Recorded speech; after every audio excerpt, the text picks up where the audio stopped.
Muy buenos días, hermanos. Vamos a estar orando en esta mañana para colocar este devocional en las manos del Señor. Recuerden silenciar su micrófono, mis hermanos. Señor, en esta hora llegamos delante de tu presencia, Señor, adorándote, agradeciéndote por la oportunidad de ver un día más. Gracias, oh Dios, porque nos has concedido el verlo, Señor. Te pido que en este día nos guardes, Señor, nos concedas acercarnos a tu palabra para aprender de ella, Señor, ser instruidos por su divino consejo, oh Dios, y nos permitas tener un día, Señor, en reverencia y dentro de tu temor, oh Dios. Te lo rogamos y te damos gracias.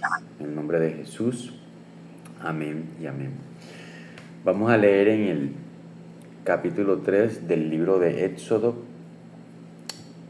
Dice de esta manera: apacentando Moisés las ovejas de Jetro su suegro, sacerdote de Madián, llevó las ovejas a través del desierto y llegó hasta Oret, monte de Dios. Y se le apareció el ángel de Jehová en una llama de fuego en medio de una zarza. Y él miró y vio que la zarza ardía en fuego y la zarza no se consumía. Entonces Moisés dijo: iré yo ahora y veré esta visión, ¿por qué causa la zarza no se quema? Viendo Jehová que iba a ver, lo llamó Dios de en medio de la zarza y dijo: Moisés, Moisés. Y él respondió: heme aquí. Y dijo: no te acerques, quita tu calzado de tus pies, porque el lugar en que tú estás, tierra santa es. Y dijo: yo soy el Dios de tu padre, Dios de Abraham, Dios de Isaac y Dios de Jacob. Entonces Moisés cubrió su rostro porque tuvo miedo de mirar a Dios. Dijo luego a Jehová: bien he visto la aflicción de mi pueblo que está en Egipto, y he oído su clamor a causa de sus exactores, pues he conocido sus angustias, y he descendido para librarlos de manos de los egipcios, y sacarlos de aquella tierra a una tierra buena y ancha, a tierra que fluye leche y miel, a los lugares del cananeo, del eteo, del amorreo, del fereceo, del heveo y del jebuseo. El clamor pues de los hijos de Israel ha venido delante de mí, y también he visto la opresión con que los egipcios los oprimen. Ven por tanto ahora, y te enviaré a Faraón para que saques de Egipto a mi pueblo, los hijos de Israel. Entonces Moisés respondió a Dios: ¿quién soy yo para que vaya a Faraón y saque de Egipto a los hijos de Israel? Y él respondió: ve, porque yo estaré contigo, y esto te será por señal de que yo te he enviado. Cuando hayas sacado de Egipto al pueblo, serviréis a Dios sobre este monte. Dijo Moisés a Dios: he aquí que yo llego a los hijos de Israel y les digo: el Dios de vuestros padres me ha enviado a vosotros. Si ellos me preguntan: ¿cuál es su nombre?, ¿qué les responderé? Y respondió Dios a Moisés: yo soy el que soy. Y dijo: así dirás a los hijos de Israel: yo soy, me ha enviado a vosotros. Además dijo Dios a Moisés: así dirás a los hijos de Israel: Jehová, el Dios de vuestros padres, el Dios de Abraham, Dios de Isaac y Dios de Jacob, me ha enviado a vosotros. Este es mi nombre para siempre. Con él me recordará por todos los siglos. Ve y reúne a los ancianos de Israel y diles: Jehová, el Dios de vuestros padres, el Dios de Abraham, de Isaac y de Jacob, me apareció diciendo: en verdad os he visitado y he visto lo que os hacen en Egipto. Y he dicho: yo os sacaré de la aflicción de Egipto, a la tierra del cananeo, del eteo, del amorreo, del fereceo, del heveo y del jebuseo, a una tierra que fluye leche y miel. Y oirán tu voz, e irás tú y los ancianos de Israel al rey de Egipto, y le diréis: Jehová, el Dios de los hebreos, nos ha encontrado. Por tanto, nosotros iremos ahora camino de 3 días por el desierto, para que ofrezcamos sacrificios a Jehová nuestro Dios. Mas yo sé que el rey de Egipto no os dejará ir, sino por mano fuerte. Pero yo extenderé mi mano y heriré a Egipto con todas mis maravillas que haré en él, y entonces os dejará ir. Y yo daré a este pueblo gracia a los ojos de los egipcios, para que cuando salgáis no vayáis con las manos vacías, sino que pedirá cada mujer a su vecina y a su huésped y a su huéspeda alhaja de plata, alhaja de oro y vestidos, los cuales pondréis sobre vuestros hijos y vuestras hijas y despojaréis a Egipto. El capítulo 3 nos habla acerca de los eventos y circunstancias que dieron lugar al llamado y constitución de Moisés como profeta, juez y caudillo de la nación de Israel. Este Moisés, el cual era hijo de esclavos, fue educado en la corte de uno de los imperios más poderosos del siglo XIV a.C. Como dice la Escritura en el libro de los Hechos, era poderoso en palabras y en obras. Creció bajo la tutela de una de las hijas del faraón como uno de sus príncipes, en toda su sabiduría y ciencia de esta nación. Aunque comúnmente se suele llamar a Moisés como el libertador, esta mañana no lo presentaremos como tal, ya que el verso 8 de este capítulo nos dice que ese título sería exclusivamente de Dios, ya que había descendido expresamente para tal fin. Este capítulo marca un punto de inflexión en la historia que viene desarrollando en todo el Pentateuco. El libro de Génesis nos habló de los orígenes de este pueblo. Éxodo, en sus 2 capítulos iniciales, de cómo fue engañado y esclavizado por los egipcios, tal como se le había dicho a Abraham hacía unos años antes. En este punto se empieza a narrar cómo este pueblo consigue su libertad, o dicho de otra manera, cómo Dios consigue la libertad para ellos, para lo cual Moisés fue el instrumento elegido para este fin. Estaremos mirando entonces los aspectos más relevantes de este capítulo. Estaremos hablando del llamado y comisionamiento del mediador, las excusas de este, y también estaremos hablando acerca del mensaje. Hablemos primeramente del llamado. En el libro de Hechos, capítulo 7, versículo 35, leemos que Moisés inicialmente fue rechazado como líder por su propio pueblo antes que fuese comisionado por Dios. Dice la Escritura: a este Moisés, a quien habían rechazado diciendo, ¿quién te ha puesto por gobernante y juez? A este lo envió Dios como gobernante y libertador por mano del ángel que se le apareció en la zarza. Moisés, de alguna manera, antes de la escena de la zarza, entendió que Dios le daría libertad a su pueblo a través de él. Se vio a sí mismo como juez y gobernador de ellos. Esto lo llevó a hacer justicia por su propia mano, dando muerte impulsivamente a un egipcio, tal como se muestra en el pasaje, para mostrarse de esta manera. Como no había sido llamado por Dios aún, fue desechado inmediatamente por su pueblo, cosechando así los frutos de su impulsividad. Esto hizo que fuese dado al exilio, lejos de su pueblo y de la tierra donde había nacido, desde la cual humanamente no podría hacer nada para ayudarles o salvarles de la esclavitud. Lejos de su pueblo, Moisés fue acogido por la familia de un sacerdote pagano llamado Yetro. Se casó con una de sus hijas llamada Séfora, de la cual tuvo hijos.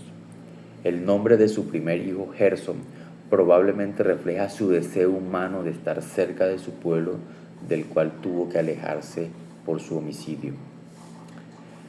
A pesar de esto, el autor de los Hebreos elogia su acto de fe al no temer la ira del rey y huir de su presencia. No elogia el homicidio como tal, y lo presenta como un justo que alcanzó, valga la redundancia, la justificación por la fe. La gracia hace posible que los individuos sujetos a concupiscencias puedan ser liberados de la culpa de sus pecados para que sean aceptados en la comunión con Dios, aunque no de sus consecuencias.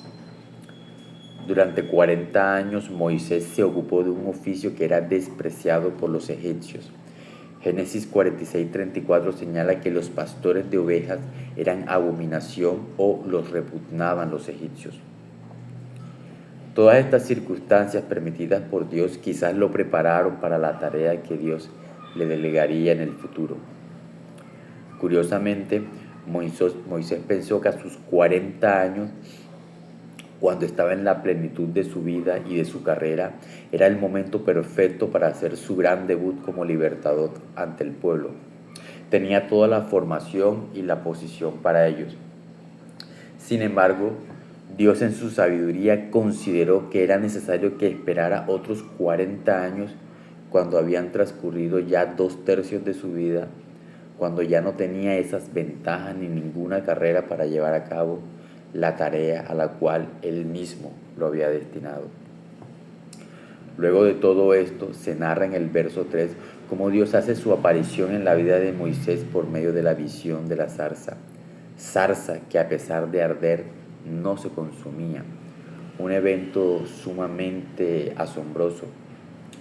No entendemos exactamente la naturaleza de este milagro, ni por qué fue escogido por Dios para manifestar su gloria. La zarza era un arbusto espinoso, común, de poca importancia. Sin lugar a duda que cualquier mito pagano de las deidades de sus alrededores hubiese escogido una planta o un mejor escenario, algo de mayor prestigio o menos común para mostrar un evento como este. Pero Dios escoge lo que a nuestros ojos es común o es vil para que nuestros sentidos se centren en la teofanía como tal y no en los medios y formas usados, los cuales son providenciales. Pero más allá de cualquier medio o forma, lo que realmente importa era lo que significaba esta manifestación, no solo en la vida de Moisés, sino en el futuro de Israel. Esta manifestación de Dios a Israel le recordaba lo que unos siglos atrás dijo José antes de morir, con lo cual terminó el libro de Génesis. Y José dijo a sus hermanos: yo voy a morir, mas Dios ciertamente os visitará y os hará subir de esta tierra a la tierra que juró a Abraham, a Isaac y a Jacob. E hizo jurar José a los hijos de Israel diciendo: Dios ciertamente os visitará y haréis llevar de aquí mis huesos. Aquellas palabras en las cuales los israelitas esperaron durante 400 años finalmente se habían cumplido. Dios los había visitado y su cautiverio estaba a punto de terminar. Y dice también el capítulo 2 de Éxodo en su parte final: y oyó Dios el gemido de ellos y se acordó de su pacto con Abraham, Isaac y Jacob, y miró Dios a los hijos de Israel y los reconoció. Dios no los había olvidado. Lo que pudo haberse visto como un abandono o un silencio prolongado era simplemente la espera de una mejor providencia para sus vidas. En este momento vemos cómo el eslabón de esta historia, aparentemente aislada, se une al de Génesis y retoma aquella dinámica que iniciaron los patriarcas Abraham, Isaac y Jacob, los cuales seguían aún vigentes esas promesas.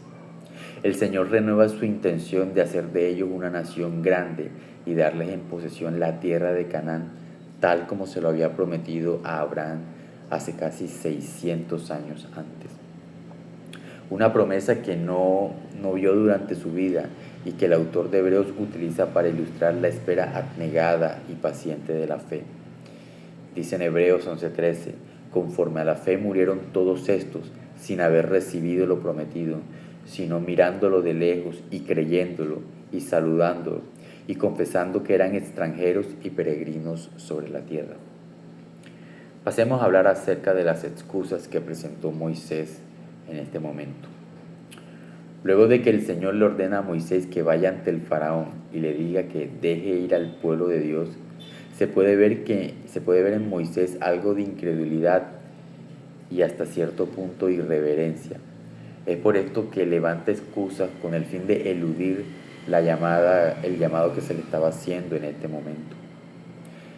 Es posible que haya estado influenciado por la idolatría egipcia al pensar que un Dios que no tenía forma o escultura quizás no era muy poderoso. No obstante, Dios es paciente para con él y trata con cada una de las objeciones presentadas en este pasaje. Las excusas que presenta son básicamente dos. 1, ¿quién soy yo? Y 2, ¿quién me envía? Hablemos de la primera, ¿quién soy yo? Este argumento, más que mostrar humildad, lo que refleja es la profunda desconfianza que tenía en el momento.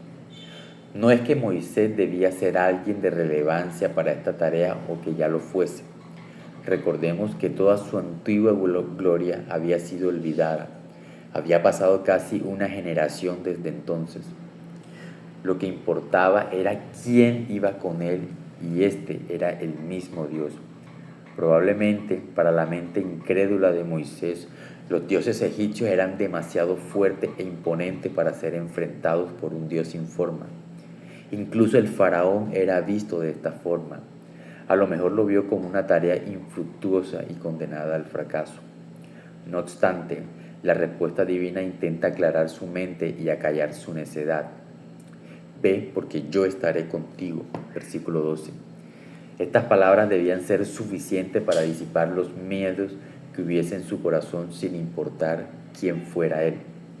Además de esto, prometía vindicarlo ante toda la nación como su profeta, de acuerdo a lo que nos dice el mismo verso 12. Y esto te será por señal de que yo te he enviado. Cuando hayas sacado de Egipto al pueblo, serviréis a Dios sobre este monte. La segunda objeción, ¿quién me envía?, refleja por parte de este su desconocimiento del Dios de sus antepasados y por ende su falta de fe, a lo cual también pacientemente es respondida por Dios. Dios le revela lo que en esencia es su naturaleza mediante el significado de su nombre. Yo soy el que soy. Más que un simple significado, apela al carácter inmutable de Dios, pero sobre todo a su eternidad. Dios es aquel que ha existido, que existe y existirá por siempre. En Él no hay mudanza ni sombra de variación. Un significado bastante sencillo a primera vista, pero cuando lo miramos en contraste con la existencia humana y de todo lo creado, se puede apreciar con más claridad el carácter trascendente de Dios. Dice el salmista: el hombre como la hierba son sus días, florece como la flor del campo, que pasó el viento por ella y pereció, y su lugar no la conocerá más. Pero de Dios se dice: antes que naciesen los montes y formasen la tierra y el mundo, desde el siglo hasta el siglo, tú eres Dios. Vemos cómo el Señor pulveriza la objeción de Moisés, mostrándose en su divinidad. El conocimiento de Dios debería ser la cura para los miedos e inseguridades que experimentamos en la vida. Este debe ser suficiente para disipar todos los miedos y llevarnos a vivir en esta vida por fe y no por vista. Finalmente vemos el mensaje. El mensaje que Dios le envía a su pueblo por medio de Moisés es importante, ya que los israelitas al escucharlo debían aferrarse en fe a él y además de todo debían estar en sintonía con todo lo que se le había dicho a los patriarcas en el pasado. Algunos han llamado a Éxodo como el Evangelio del Antiguo Testamento por su gran paralelismo con el Evangelio del Nuevo Testamento. Hay muchos elementos y situaciones que se pueden equiparar. Por tal razón, el mensaje dado a ellos es digno de ser estudiado en gran manera. Podríamos resumir el mensaje entregado a Moisés en 3 elementos: una promesa de liberación y un nuevo hogar; 2, la destrucción de sus enemigos; y 3, la otorgación de dones. Brevemente podemos decir que Dios prometía llevarlos a una nueva tierra de bendición en la cual fluía leche y miel, tierra que fue prometida primeramente a Abraham, tierra en la cual los bendeciría y serían su pueblo para siempre, y la esclavitud sería un recuerdo. Un gran recordatorio del mensaje del Evangelio cuando Dios pueda enjugar toda lágrima y toda infelicidad de nuestra vida. Prometía también destruir al causante de su esclavitud, esto es, el faraón, usar todo su poder para destruirlo y humillarlo a él y a sus dioses, a fin de que dejaran ir a sus pueblos. Es exactamente lo que hará el Señor al final del tiempo con Satanás y sus demonios. Los confinará al lago de fuego y serán olvidados y destruidos para siempre. Y tercero, prometía dones para reparar a los israelitas por todos los años de esclavitud y malos tratos que habían vivido, porque así como Egipto los despojó a ellos durante siglos, Dios aparecería también para vengarlos y despojarlos, dándole de sus tesoros y riquezas. El Salmo 68 dice: subiste a lo alto, cautivaste la cautividad y tomaste dones para los hombres. Es exactamente lo que vemos en el Evangelio cuando el Señor al resucitar da dones a los hombres para la constitución y llevada a cabo del ministerio de la iglesia. A modo de conclusión, el capítulo 3 nos habla del llamado de Moisés, sus objeciones y el mensaje que le fue dado. Este capítulo nos deja ver el amor y la bondad de Dios hacia un hombre, el cual decide llamar y usarlo como instrumento para bendecir a una nación, no haciendo uso de lo que podrían ser sus ventajas en un sentido secular y terrenal, sino de todo lo que él podría darle para dicho llamado. No es tanto las capacidades del que es llamado, sino todo lo que puede hacer, en este caso con el que es llamado. Hoy Moisés es recordado como el profeta, legislador, caudillo, gobernador y también como el símbolo de la ley, aquel del cual se dice que fue uno de los tipos más importantes de nuestro Señor Jesucristo.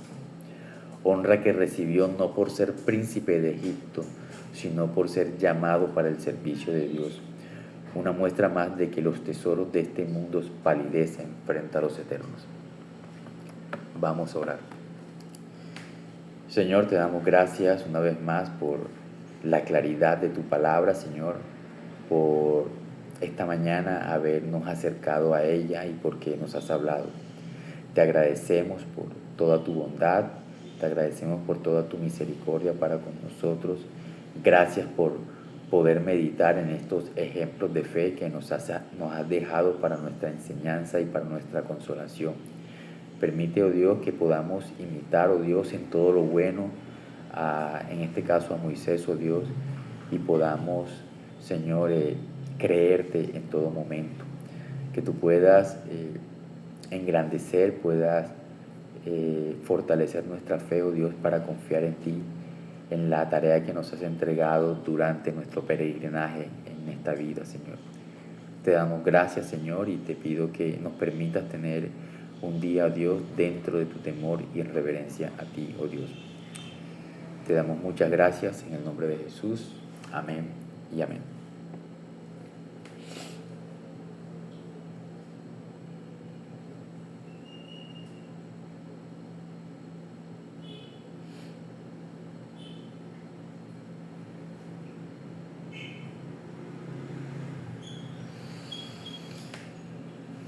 Yo creo que el pastor se ausentó o se le cayó Sí, no está.